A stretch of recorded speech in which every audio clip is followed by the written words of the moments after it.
La mañana del 14 de agosto de 1993 amaneció con una neblina espesa en Tijuana, de esas que hacen que la ciudad parezca suspendida entre dos mundos. Patricia Mendoza caminaba por la avenida Revolución con su hija Mariana, de 8 años, sosteniendo firmemente su mano mientras esquivaban a los vendedores ambulantes que ya comenzaban a desplegar sus mercancías. Era sábado, y habían venido desde Rosarito para hacer algunas compras y visitar a la tía Beatriz, quien vivía en una modesta casa en la colonia Libertad. El bullicio de la ciudad les resultaba familiar. Patricia había crecido en Tijuana antes de mudarse a Rosarito, cuando se casó con Roberto, y conocía cada rincón de esas calles. Mariana, por su parte, adoraba estas visitas porque su tía siempre le preparaba gelatina de mosaico y le dejaba ver las caricaturas en su televisor viejo, que tenía mejor recepción que el de su casa. Si estás disfrutando esta historia, por favor suscríbete al canal y déjanos un comentario diciéndonos desde dónde nos estás viendo. Tu apoyo nos ayuda a seguir compartiendo estas historias que necesitan ser contadas. La tía Beatriz las recibió con su usual calidez, su rostro redondo iluminándose al ver a su sobrina. La casa olía a café recién hecho y a pan dulce. Roberto había decidido quedarse en Rosarito porque tenía que reparar el motor de su camioneta, así que era un día solo de mujeres. Después de desayunar y charlar sobre la familia, Patricia decidió que irían al mercado municipal para comprar unos productos que no encontraban en Rosarito. ¿Puedo quedarme aquí viendo la tele, mami?, preguntó Mariana con ojos suplicantes. Patricia dudó un momento. Tijuana podía ser impredecible, pero la casa de su tía estaba en una zona tranquila y solo estarían fuera un par de horas como máximo. Quédate con tu tía, mi amor, pero te portas bien, ¿eh? No salgas de la casa por nada. Mariana asintió entusiasmada y corrió hacia la sala donde ya sonaba el tema de entrada de sus caricaturas favoritas. Beatriz le guiñó un ojo a Patricia. Estaremos bien, primita. Ve tranquila. Patricia salió de la casa alrededor de las 11 de la mañana. El mercado estaba a 20 minutos caminando, pero conociendo el lugar, sabía que terminaría comprando más de lo planeado, y quizás se encontraría con alguna conocida. Calculó que regresaría a las 2 de la tarde a más tardar.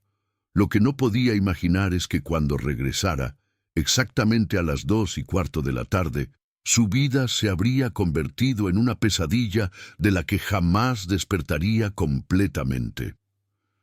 La puerta de la casa de Beatriz estaba entreabierta.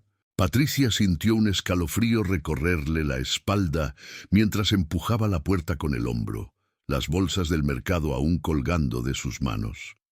El televisor seguía encendido en la sala, pero Mariana no estaba ahí. Tampoco Beatriz. ¿Mariana? ¿Beatriz? Llamó, su voz temblando apenas. Encontró a su tía en el pequeño patio trasero, tendiendo ropa con movimientos mecánicos. Al escuchar su nombre, Beatriz se giró y su rostro palideció instantáneamente. ¿Ya regresaste? Yo pensé que regresarías más tarde.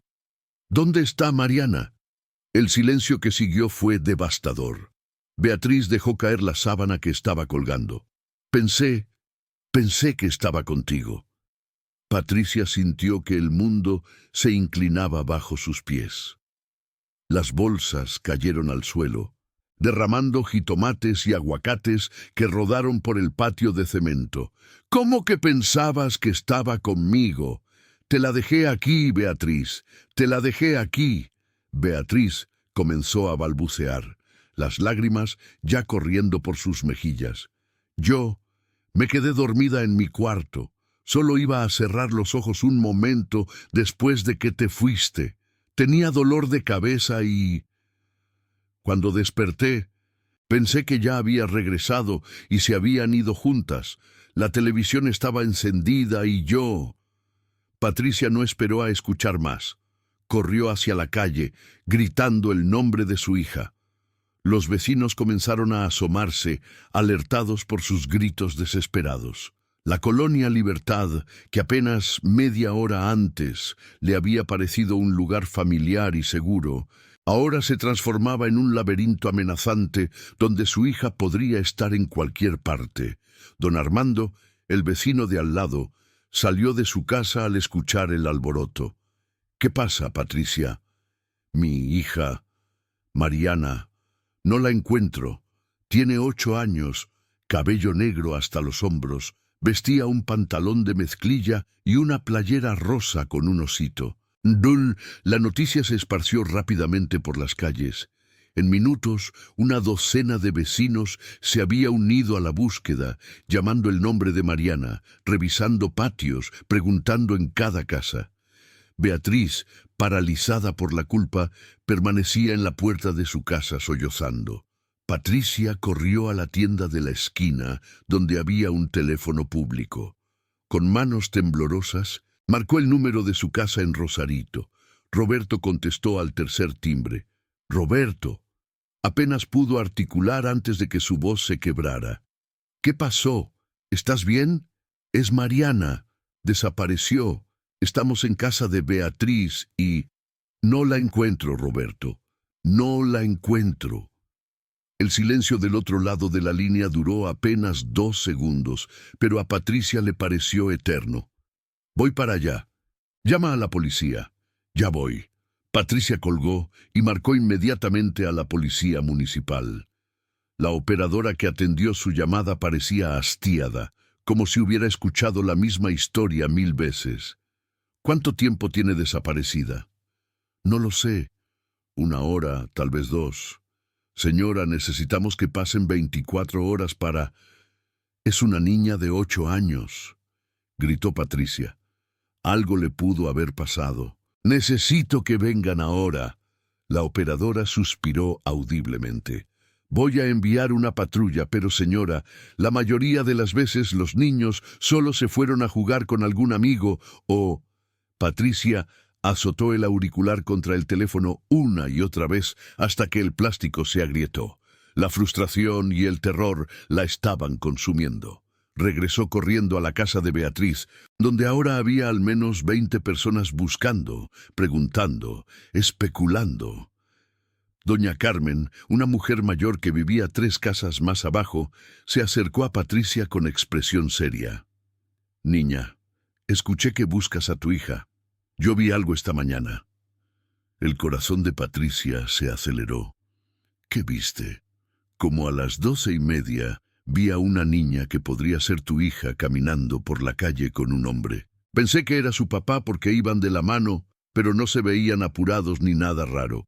Iban hacia la avenida». «¿Qué aspecto tenía el hombre?» Doña Carmen arrugó el ceño, tratando de recordar. «No muy alto, cabello negro, como de 40 años tal vez. Vestía normal, pantalón oscuro y camisa clara. Nada memorable, la verdad. Por eso no pensé que fuera extraño». «¿Hacia qué dirección iban?» «Hacia el norte por la calle principal. Pero ya te digo, no parecía que la niña estuviera en peligro. Iba tranquila». Patricia sintió una mezcla de alivio y terror. Si Mariana había ido por su propia voluntad con ese hombre, significaba que probablemente no le había hecho daño. Todavía. ¿Pero quién era? ¿Y por qué Mariana se habría ido con un desconocido cuando ella siempre le había enseñado a no hacerlo? La patrulla llegó casi 1 hora después. 2 oficiales se bajaron con parsimonia, como si tuvieran todo el tiempo del mundo. Uno de ellos, un hombre corpulento con bigote espeso, sacó una libreta. «Bueno, ¿qué tenemos aquí?» Patricia repitió la historia por 10ª vez ese día, cada palabra siendo un puñal en su corazón. El oficial tomaba notas lentamente, haciendo pausas para hacer preguntas que a Patricia le parecían irrelevantes. «¿Y dice que la dejó con su tía?» «Sí». «¿Su tía estaba despierta cuando usted se fue?» «Sí, estaba despierta». «¿Mariana tiene el hábito de salir sola?» «No, nunca haría eso». Algo tuvo que pasar. El otro oficial, más joven, revisaba la casa con una linterna, aunque afuera todavía había luz de día. Patricia lo siguió, observando cómo inspeccionaba cada rincón con una lentitud exasperante. ¿Encontraron algo fuera de lugar en la casa?, preguntó el oficial. Beatriz, que había estado sentada en el sofá con la cabeza entre las manos, levantó la vista. Todo está igual, no falta nada. La puerta estaba cerrada cuando desperté. ¿Cerrada con llave? No, solo cerrada. Nunca he hecho llave durante el día. El oficial asintió, anotando. Para cuando Roberto llegó de Rosarito, ya eran las 4 de la tarde. Su rostro mostraba una mezcla de pánico y determinación. Abrazó a Patricia con fuerza antes de dirigirse directamente a los oficiales. ¿Qué están haciendo para encontrar a mi hija? El oficial corpulento cerró su libreta. Ya tenemos su descripción. Vamos a distribuirla entre las patrullas. También revisaremos con los negocios cercanos si tienen cámaras de seguridad, aunque en esta zona no hay muchas. ¿Eso es todo? Mi hija lleva desaparecida 5 horas y solo van a distribuir una descripción. Señor, entiendo su frustración, pero estadísticamente la mayoría de los niños aparecen en las primeras 24 horas. Muchas veces es un malentendido familiar o... Esto no es un maldito malentendido. Roberto avanzó hacia el oficial, pero Patricia lo detuvo. Roberto, por favor, necesitamos que nos ayuden, no que nos arresten. Roberto respiró profundamente, tratando de controlarse. Miró a su esposa y vio en sus ojos el mismo terror que él sentía. Vamos a encontrarla, dijo, más para convencerse a sí mismo que a ella. Vamos a encontrarla. Esa noche, mientras docenas de vecinos continuaban buscando por las calles de Tijuana con linternas y velas, Patricia y Roberto se instalaron en la casa de Beatriz, incapaces de irse sin Mariana. Beatriz no paraba de llorar y disculparse, pero Patricia apenas podía mirarla. La culpa y el rencor se mezclaban con el miedo en una combinación tóxica. Los días siguientes fueron un torbellino de entrevistas, búsquedas y esperanzas rotas. Los oficiales entrevistaron a todos los vecinos, pero nadie más había visto nada útil. No había cámaras de seguridad en la zona. El hombre que doña Carmen había visto con Mariana parecía haberse esfumado junto con la niña. Roberto imprimió miles de volantes con la foto de Mariana, su sonrisa radiante congelada en el papel barato. Los pegaron en postes, los repartieron en el centro, los dejaron en tiendas y restaurantes. La imagen de su hija estaba por toda la ciudad, pero ella seguía sin aparecer. Patricia dejó de comer. Apenas dormía, y cuando lo hacía, tenía pesadillas donde Mariana la llamaba, pero ella no podía alcanzarla. Roberto se sumergió en la búsqueda con una intensidad obsesiva, recorriendo cada barrio, preguntando en cada albergue, visitando cada estación de policía. La televisión local cubrió la historia durante 2 días, pero pronto otras noticias la desplazaron. Tijuana en 1993 era una ciudad violenta, donde las desapariciones y los crímenes eran demasiado comunes. Una niña más perdida no era suficiente para mantener la atención pública por mucho tiempo.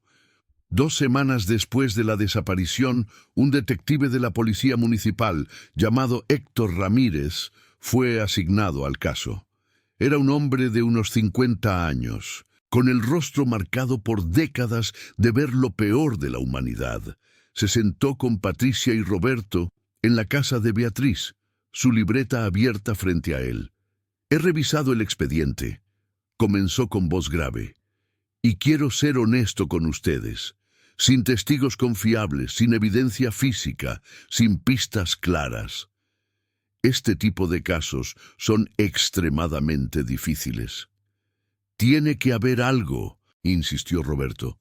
«Alguien vio algo, alguien sabe algo».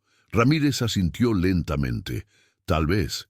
pero también tienen que prepararse para la posibilidad de que nunca sepamos qué pasó. Entiendo que es lo último que quieren escuchar, pero es mi deber ser realista. Patricia se puso de pie bruscamente. Realista, claro. Es realista para usted porque no es su hija. Para usted es solo otro caso más, en una carpeta olvidada en su escritorio. Ramírez la miró con una tristeza profunda. Señora Mendoza, tengo 3 hijas propias. Le aseguro que este caso no terminará olvidado en mi escritorio. Pero necesito que ustedes entiendan que la investigación puede tomar tiempo y el resultado puede no ser el que esperan.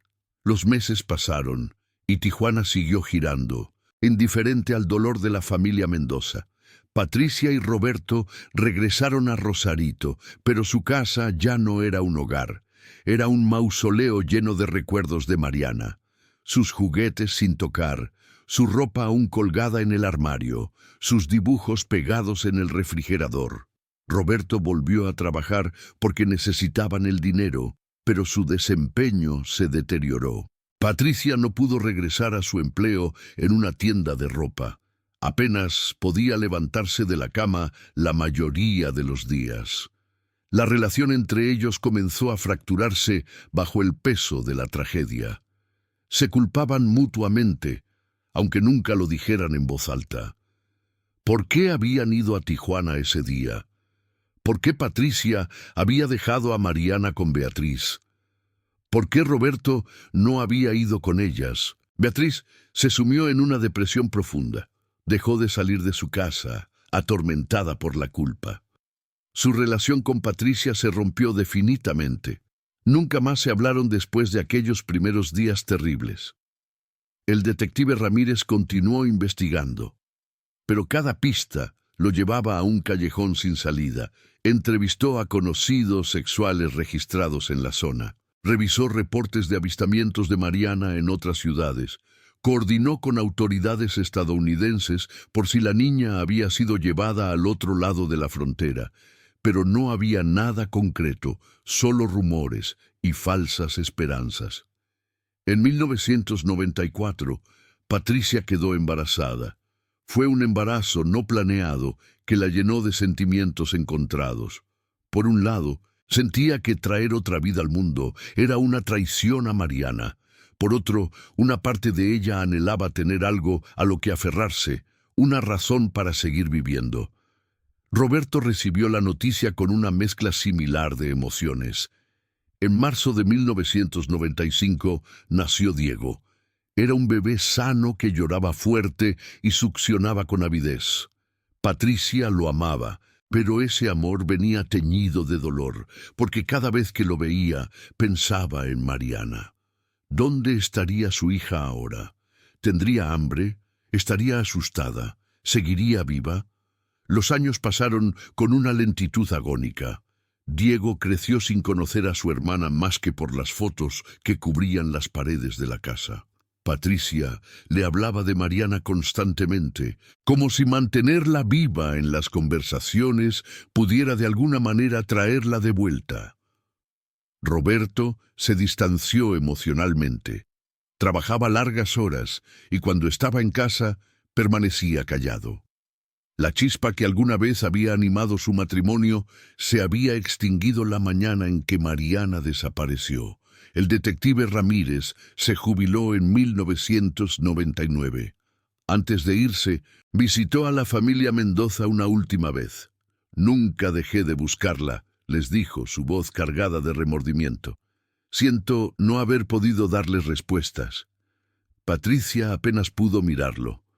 No era culpa de él. Lo sabía, pero verlo ahí, admitiendo su derrota, hizo que la última chispa de esperanza que guardaba se extinguiera. El caso de Mariana Mendoza se convirtió en un archivo frío, guardado en cajas en un sótano de la Policía Municipal de Tijuana, junto con cientos de otros casos sin resolver. La ciudad continuó creciendo, cambiando, modernizándose. Nuevas colonias surgieron donde antes había solo desierto. La violencia aumentó y disminuyó en ciclos. La frontera se volvió más militarizada. y Mariana permanecía desaparecida. Patricia desarrolló un ritual. Cada 14 de agosto, el aniversario de la desaparición, viajaba sola a Tijuana. Caminaba por las mismas calles donde había caminado con Mariana ese último día. Visitaba la casa de Beatriz, ahora habitada por extraños. Se paraba en la esquina donde doña Carmen había visto a su hija por última vez, tratando de imaginar qué había pasado, hacia dónde habían ido. En el año 2000, Diego tenía 5 años y comenzaba a hacer preguntas más específicas sobre su hermana desaparecida. ¿Por qué se fue Mariana, mami? No se fue, mi amor. Alguien se la llevó. ¿Pero por qué no la buscan más? Patricia no tenía respuesta para eso. ¿Cómo explicarle a un niño de 5 años que el mundo simplemente seguía adelante, que la gente olvidaba, que los casos se cerraban no porque se resolvieran, sino porque ya no había nada más que hacer? En 2001, Roberto y Patricia finalmente se divorciaron. Fue un proceso doloroso pero necesario. Ambos sabían que su matrimonio había muerto el día que Mariana desapareció. Solo les había tomado 8 años admitirlo. La custodia de Diego se compartió amigablemente. Roberto se mudó a Ensenada por trabajo. Patricia permaneció en Rosarito, aferrándose a la casa donde Mariana había crecido. Para 2002, Patricia trabajaba como secretaria en una escuela primaria. Era un trabajo que le partía el corazón diariamente, rodeada de niños de la edad que Mariana habría tenido. Pero también había algo reconfortante en estar cerca de ellos, en asegurarse de que estuvieran seguros, de que ninguno desapareciera bajo su vigilancia. Diego, ahora de 7 años, era un niño callado y observador. Había crecido en la sombra de una hermana fantasma, sintiendo la ausencia de alguien a quien nunca conoció. Preguntaba poco sobre Mariana, porque había aprendido que cada pregunta hacía llorar a su madre. Y entonces, en agosto de 2002, exactamente 9 años después de la desaparición de Mariana, ocurrió algo extraordinario.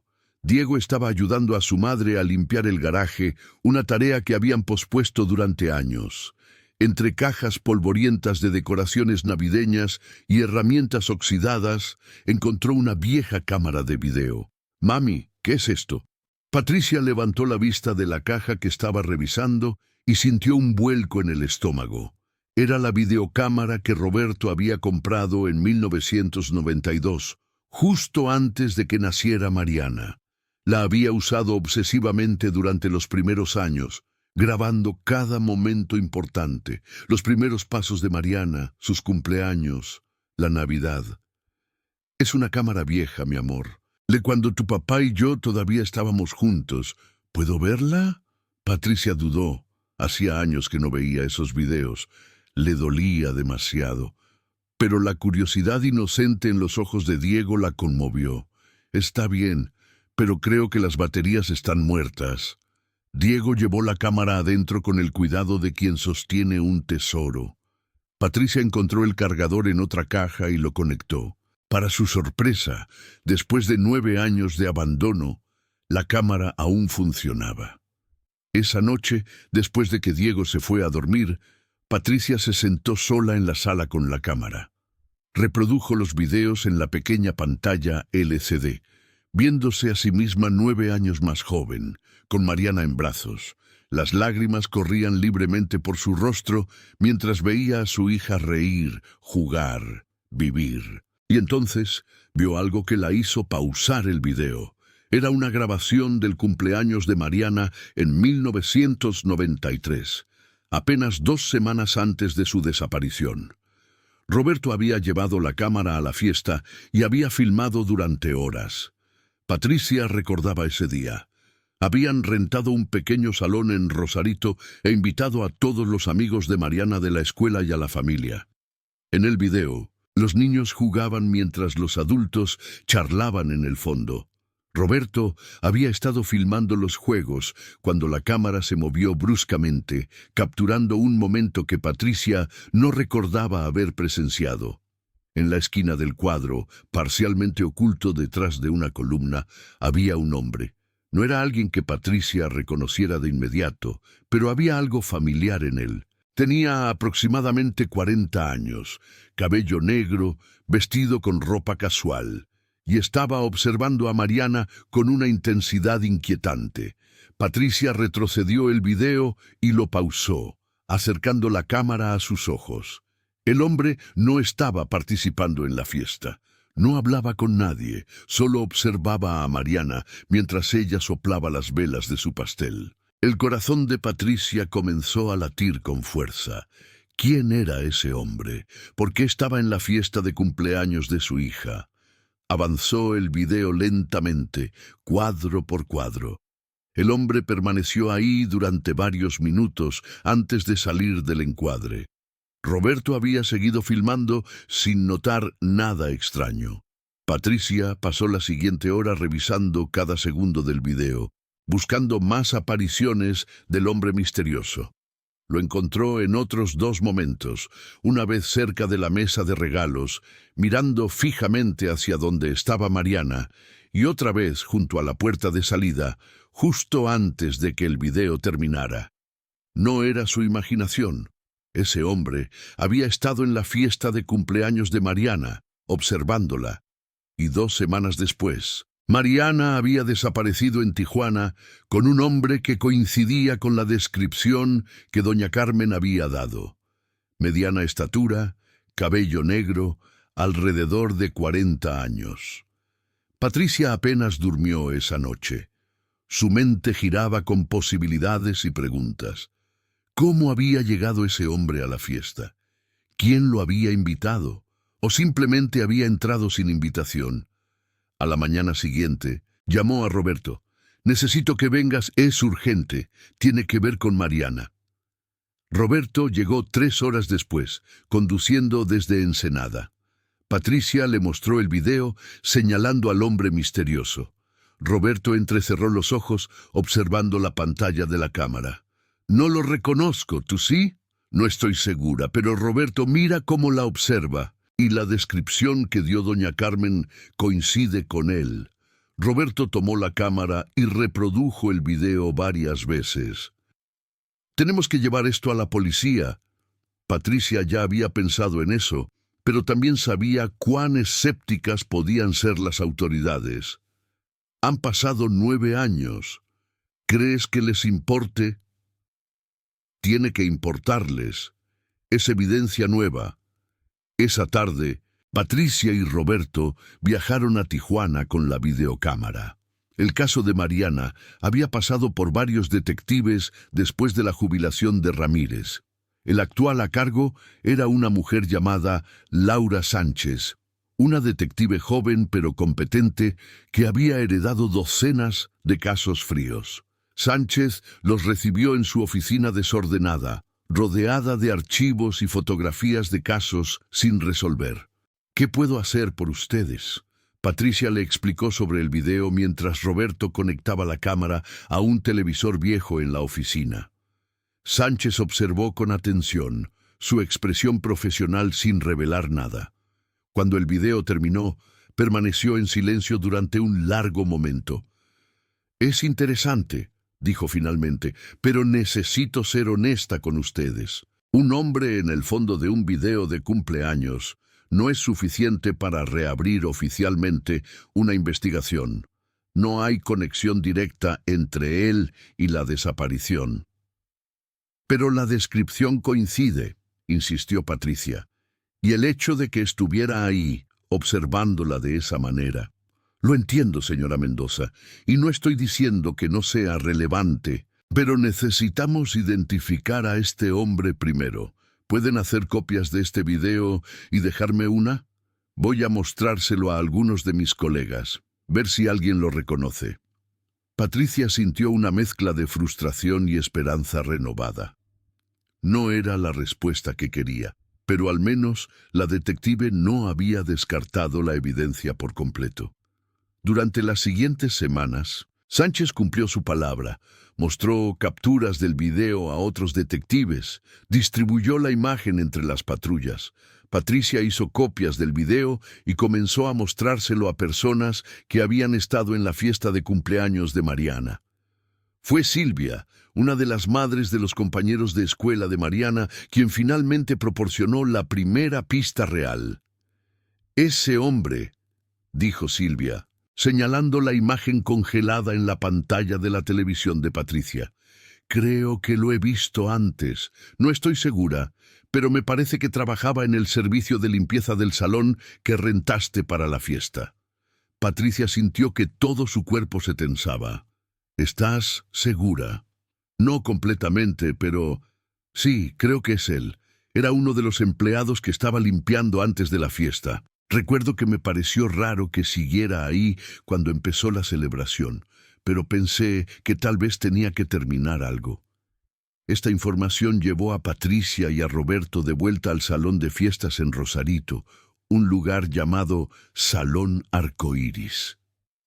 El negocio había cambiado de dueños desde 1993, pero Patricia logró rastrear al antiguo propietario, un hombre llamado Gustavo Hernández, que ahora vivía en Tijuana. Gustavo, un hombre de unos 65 años, lo recibió en su pequeño departamento con desconfianza inicial que se transformó en cooperación cuando entendió la gravedad de la situación.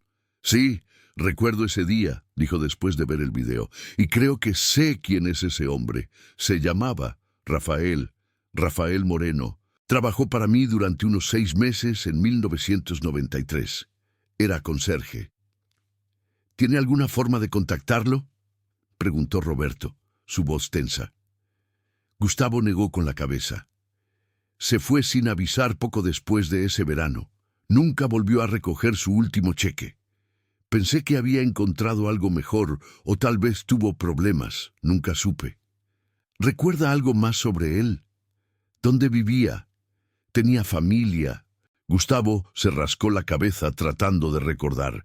Vivía por Tijuana, creo, en alguna colonia del este. Nunca mencionó familia. Era callado. Hacía su trabajo. No causaba problemas. Por eso me sorprendió cuando simplemente desapareció. Patricia sintió un escalofrío. Rafael Moreno había desaparecido aproximadamente al mismo tiempo que Mariana. Eso no podía ser coincidencia. Armados con un nombre, Patricia, Roberto y la detective Sánchez comenzaron a buscar información sobre Rafael Moreno. No fue fácil. Los registros de 1993 no estaban digitalizados y muchos habían sido mal archivados o perdidos. Pero Sánchez era persistente. Encontró un registro de domicilio de Rafael Moreno de 1992. Vivía en la colonia Sánchez Taboada, en el este de Tijuana. También encontró que había tenido varios trabajos temporales antes de trabajar en el Salón Arcoíris. Limpieza en hoteles, mantenimiento en edificios, jardinería. Lo que no encontraron fue ningún rastro de él después de agosto de 1993. No había licencia de conducir renovada, no había registro de empleo, no había declaraciones de impuestos. Era como si Rafael Moreno hubiera dejado de existir exactamente cuando Mariana desapareció. Patricia investigó por su cuenta también, visitando la vieja dirección de Rafael en Tijuana. La casa era ahora habitada por una familia que se había mudado en 1995. No sabían nada de los inquilinos anteriores. Los vecinos eran más útiles. Una anciana que vivía al lado recordaba a Rafael. «Era un hombre extraño», dijo, su voz baja como si compartiera un secreto. «Siempre solo. A veces lo veía observando a los niños que jugaban en la calle. Me daba mala espina, pero nunca hizo nada malo, que yo supiera». Patricia sintió náuseas. «¿Recuerda cuándo se fue?» «En el verano del 93, creo. Un día vi que sacó algunas cajas de su casa y las metió en un auto. Después de eso, nunca lo volví a ver. La casa quedó vacía durante meses. ¿Recuerda qué tipo de auto era?» La anciana arrugó el ceño. «No soy buena con los autos, mija. Era oscuro, tal vez azul o negro, no muy grande. Cada pieza de información pintaba un cuadro más claro y más aterrador. Rafael Moreno había estado en la fiesta de cumpleaños de Mariana, observándola.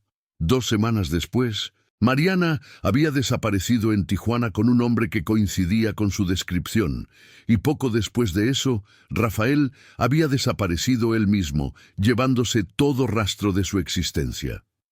La detective Sánchez intensificó la búsqueda. Envió la foto mejorada de Rafael del video a otras jurisdicciones policiales en México y Estados Unidos. Revisó casos similares de desapariciones de niños en la región, buscando patrones, y encontró algo inquietante. En 1991, una niña de 7 años había desaparecido en Ensenada. En 1989, un niño de 9 años se había desvanecido en Mexicali. En 1995, 2 años después de que Mariana desapareciera, una niña de 6 años había sido reportada como desaparecida en Tecate. Ninguno de estos casos había sido resuelto. Sánchez comenzó a preguntarse si Rafael Moreno podría estar conectado a más desapariciones. La posibilidad era devastadora. Patricia pasaba las noches sin dormir, alternando entre la esperanza de que finalmente pudieran encontrar respuestas y el terror de lo que esas respuestas podrían ser. Si Rafael había tomado a Mariana, ¿qué le había hecho? ¿Dónde estaba ahora? Y había más víctimas. Roberto se sumergió en la investigación con renovada intensidad. Creó un perfil detallado de Rafael Moreno, trazando cada lugar donde había trabajado, cada dirección donde había vivido. Visitó cada uno de esos lugares, hablando con antiguos empleadores, vecinos, cualquiera que pudiera recordar algo. En octubre de 2002, 3 meses después de encontrar el video, llegó un avance importante. Un detective de Mexicali contactó a Sánchez después de ver la foto de Rafael. Creo que este hombre podría ser alguien que conocí en 1996. Estaba investigando un caso de abuso infantil y este sujeto apareció como una persona de interés periférica. Usaba un nombre diferente, Miguel Ángel Torres. Sánchez coordinó con el detective de Mexicali para obtener más información. Resultó que Miguel Ángel Torres había sido arrestado brevemente en 1996 por conducta sospechosa cerca de una escuela primaria, pero había sido liberado por falta de evidencia. La dirección que había dado en ese momento era en un barrio marginal de Mexicali. Patricia, Roberto y Sánchez viajaron a Mexicali. La dirección llevaba a un edificio de departamentos deteriorado. El administrador actual no tenía registros de 1996, pero uno de los inquilinos más viejos recordaba a Miguel Ángel Torres. «Vivió aquí como 1 año», dijo el hombre, un anciano con las manos temblorosas. Pagaba en efectivo, nunca causaba ruido. Pero los vecinos se quejaban de que a veces había niños visitándolo, niños que no parecían ser sus familiares. Patricia sintió que iba a vomitar. ¿Qué pasó con él? Se fue de repente en el 97. Dejó todo su depósito. El administrador de ese entonces vendió sus cosas porque no regresó a reclamarlas. Era el mismo patrón. Rafael Miguel Ángel aparecía en un lugar, vivía discretamente durante un tiempo, y luego desaparecía sin dejar rastro cuando comenzaba a llamar la atención. La búsqueda se expandió. Sánchez contactó a agencias federales, pidiendo ayuda para rastrear a un posible depredador serial que había estado operando bajo múltiples identidades durante años. La foto de Rafael se distribuyó más ampliamente. En diciembre de 2002 llegó la llamada que cambiaría todo.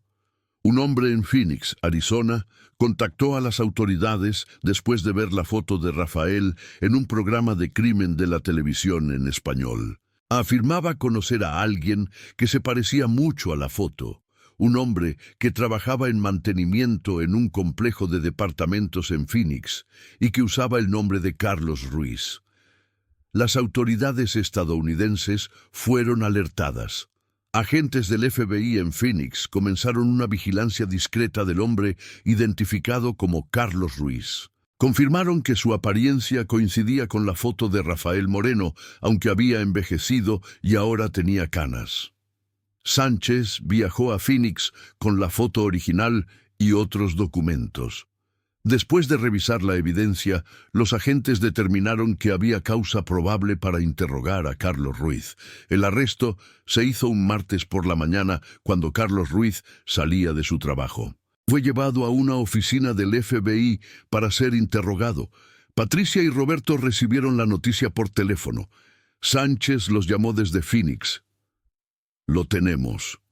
O al menos tenemos a alguien que creemos es Rafael Moreno. Todavía estamos confirmando su identidad, pero las huellas dactilares coinciden con las que tenemos en archivo de cuando trabajó en México. Patricia no pudo hablar. Después de 9 años, finalmente habían encontrado al hombre que creían responsable de la desaparición de Mariana. ¿Qué va a pasar ahora?, logró preguntar finalmente. Lo vamos a interrogar. Si admite algo o si encontramos evidencia, procederemos con cargos, pero necesito que entiendan, esto puede tomar tiempo y las respuestas que obtengan pueden no ser las que esperan. No, el interrogatorio de Rafael Moreno, alias Miguel Ángel Torres, alias Carlos Ruiz, duró 3 días. Al principio, negó todo. Insistió en que nunca había estado en México, que su nombre siempre había sido Carlos Ruiz, que era un ciudadano estadounidense nacido en Texas. Pero la evidencia lo contradecía. Sus huellas dactilares lo conectaban a los nombres anteriores. Y cuando los agentes registraron su pequeño departamento en Phoenix, encontraron algo que hizo que hasta los investigadores más experimentados sintieran escalofríos. En un closet cerrado con llave, escondida bajo cajas de ropa vieja, había una colección de fotografías y recortes de periódicos. Eran docenas, tal vez cientos, de imágenes de niños. Algunos eran recortes de periódicos sobre desapariciones, otros eran fotografías que parecían haber sido tomadas sin que los sujetos lo supieran. Niños jugando en parques, caminando a la escuela, en fiestas. Y entre esas fotografías había 3 de Mariana Mendoza. Una era de su fiesta de cumpleaños, claramente tomada por Rafael durante el evento. Otra parecía ser de ella saliendo de su escuela en Rosarito. La tercera, que congeló el corazón de los investigadores, había sido tomada el día de su desaparición en Tijuana. Mariana estaba caminando por una calle, sosteniendo la mano de un hombre cuyo rostro no se veía en la foto. Confrontado con esta evidencia, Rafael finalmente se quebró. «Está bien», dijo, su voz plana y sin emoción. «Sí, me la llevé. Pero no le hice daño. Eso es importante que lo sepan. Nunca le hice daño a ninguno de ellos». Los interrogadores intercambiaron miradas. ¿Ninguno de ellos? Rafael asintió como si estuviera discutiendo algo mundano. A los niños nunca les hice daño físico, solo los observaba, los cuidaba. ¿Dónde está Mariana Mendoza ahora? Rafael guardó silencio durante un largo momento. Luego, para horror de los agentes, comenzó a llorar. No lo sé. Esa es la verdad. No lo sé. Lo que Rafael Moreno confesó durante los siguientes días pintó un cuadro de un hombre profundamente perturbado. Admitió haber secuestrado a Mariana ese día de agosto en Tijuana. Había estado planeándolo desde que la vio en su fiesta de cumpleaños. La había seguido a casa en Rosarito. Había aprendido su rutina, esperando la oportunidad perfecta. Cuando supo que Patricia visitaría a su tía en Tijuana, la siguió. Esperó hasta que Patricia se fuera, luego tocó a la puerta. Beatriz, medio dormida, abrió sin pensar mucho. Rafael le dijo que Patricia lo había enviado para llevar a Mariana a encontrarse con ella en el mercado. Beatriz, confundida y aturdida, apenas procesó la historia. Y Mariana, que había visto a Rafael en su fiesta de cumpleaños, no sospechó nada. La llevó a su casa en Tijuana, Durante 2 días la mantuvo ahí mientras la policía la buscaba. No la lastimó físicamente, insistía. Le dio de comer, la dejó ver televisión. Pero Mariana lloraba constantemente, pidiendo a su madre. Sabía que no podía quedármela. Confesó Rafael. La policía estaba buscando. Mi vecina me había visto con una niña, tenía que irme. ¿Qué hiciste con ella? Presionaron los agentes. Rafael se cubrió el rostro con las manos. La llevé al norte, cruzamos la frontera. Yo tenía documentos falsos. Nos fuimos a California. Estuve con ella durante 6 meses, moviéndonos de ciudad en ciudad. Pero no podía seguir. Era demasiado riesgoso. Ella se estaba dando cuenta de que algo estaba mal. Empezaba a recordar más. Entonces, ¿qué hiciste? El silencio que siguió fue ensordecedor. La dejé en Los Ángeles, en un parque. Le dije que esperara ahí mientras iba por helado y me fui. Los agentes se quedaron estupefactos. «¿La abandonaste?» Rafael asintió, las lágrimas corriendo por su rostro. Tenía miedo. Sabía que si me quedaba con ella, eventualmente me atraparían. Pensé que alguien la encontraría y la ayudaría. ¿Cuándo fue esto? Febrero de 1994, hace 8 años. Los agentes trabajaron para verificar la historia de Rafael. Contactaron al Departamento de Policía de Los Ángeles, buscando reportes de una niña abandonada o encontrada en febrero de 1994 que coincidiera con la descripción de Mariana. Encontraron varios casos, pero ninguno parecía coincidir perfectamente. Sin embargo, había uno que llamó su atención. Una niña aproximadamente de la edad de Mariana había sido encontrada en MacArthur Park el 18 de febrero de 1994. No hablaba. Estaba en shock. Fue llevada a servicios sociales y eventualmente colocada en cuidado de crianza temporal cuando nadie la reclamó. Pero aquí era donde la historia se volvía confusa. Los registros de esa niña eran incompletos. Había sido trasladada entre varios hogares de crianza temporal. Su nombre registrado era Jane Doe Crobu 47, porque nunca pudo o quiso decir su nombre real. El último registro de ella era de 1997, cuando aparentemente había sido adoptada por una familia en algún lugar de California. Pero debido a las leyes de privacidad y a la mala documentación, no era fácil rastrearla. Patricia y Roberto volaron a Los Ángeles tan pronto como supieron. Trabajaron con trabajadores sociales y abogados para intentar acceder a los registros sellados. Era un proceso burocrático y frustrante, con cada paso pareciendo tomar una eternidad. Mientras tanto, Rafael Moreno fue formalmente acusado del secuestro de Mariana y de otros cargos relacionados con las fotografías encontradas en su departamento. Su confesión, aunque perturbadora, abrió la puerta a investigaciones de otros casos de niños desaparecidos en los 90s. En marzo de 2003, después de meses de trabajo legal, Patricia y Roberto finalmente obtuvieron información sobre Jane Doe 47. Había sido adoptada en 1997 por una familia llamada Johnson, que vivía en Riverside, California. La niña, ahora adolescente, ahora se llamaba Emily Johnson. La trabajadora social que manejaba el caso organizó un encuentro cuidadosamente, consciente de lo delicado de la situación. Si Emily era realmente Mariana, había estado viviendo como otra persona durante casi 6 años. Volver a su vida anterior podría ser traumático. El día del encuentro, Patricia temblaba tanto que apenas podía caminar. Estaba en una oficina neutra de servicios sociales en Riverside, con trabajadores sociales y un psicólogo presentes.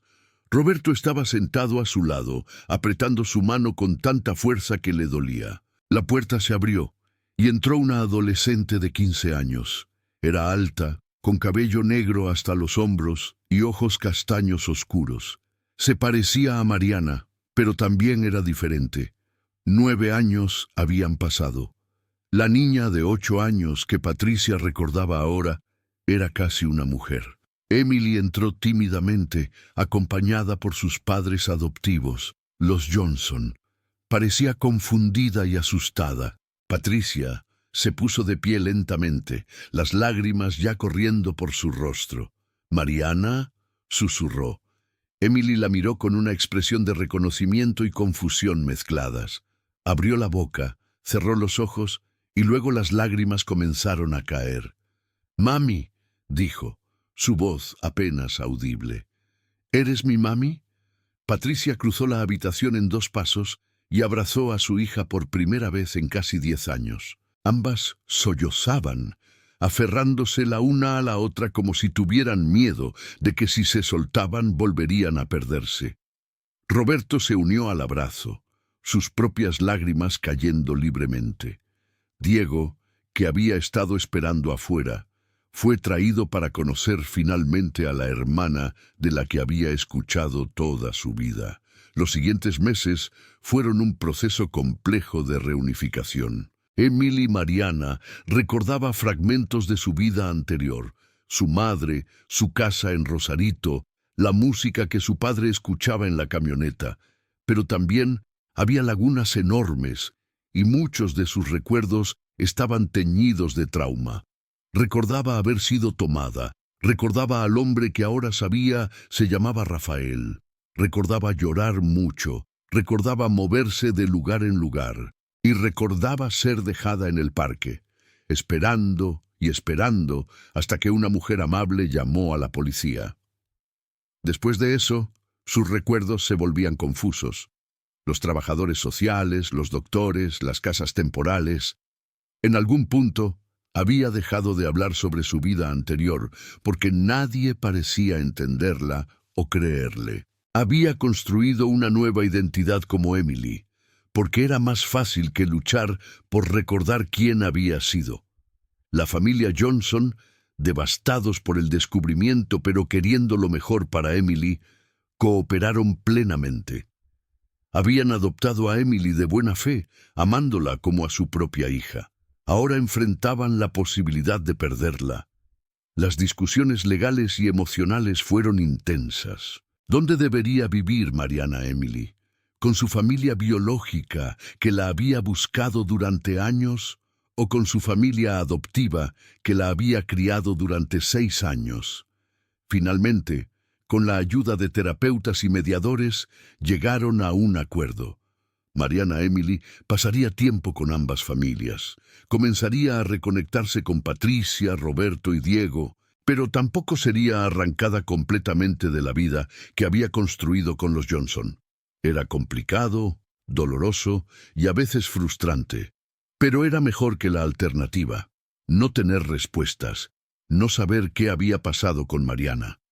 Rafael Moreno fue sentenciado a múltiples cadenas perpetuas por secuestro y otros cargos. Su colección de fotografías llevó a la reapertura de varios otros casos de niños desaparecidos, algunos de los cuales eventualmente fueron resueltos. Patricia nunca perdonó a Beatriz, aunque entendió que su tía no había actuado con malicia, solo con negligencia. Beatriz murió en 2005, llevándose su culpa a la tumba. Diego y Mariana desarrollaron lentamente una relación de hermanos, aunque no era fácil. Mariana tenía que lidiar con el trauma de lo que le había pasado, además de la confusión de tener 2 vidas, 2 familias, 2 identidades. Patricia y Roberto, aunque divorciados, se unieron en su apoyo a su hija. Asistieron juntos a cada sesión de terapia, a cada audiencia de corte, a cada momento difícil. En 2005, Mariana decidió que quería ser conocida como Mariana Johnson, tomando elementos de ambas identidades. Era su manera de reconocer ambas partes de su vida, la niña que había sido y la joven en la que se había convertido. Para 2007, Mariana se había graduado de la preparatoria y estaba aplicando a universidades. Quería estudiar trabajo social, inspirada por los trabajadores sociales que finalmente la habían ayudado a reunirse con su familia biológica. Patricia seguía trabajando en la escuela primaria en Rosarito, pero ahora con un nuevo propósito: se había convertido en una defensora de los niños desaparecidos, trabajando con organizaciones que ayudaban a familias que pasaban por lo que ella había vivido.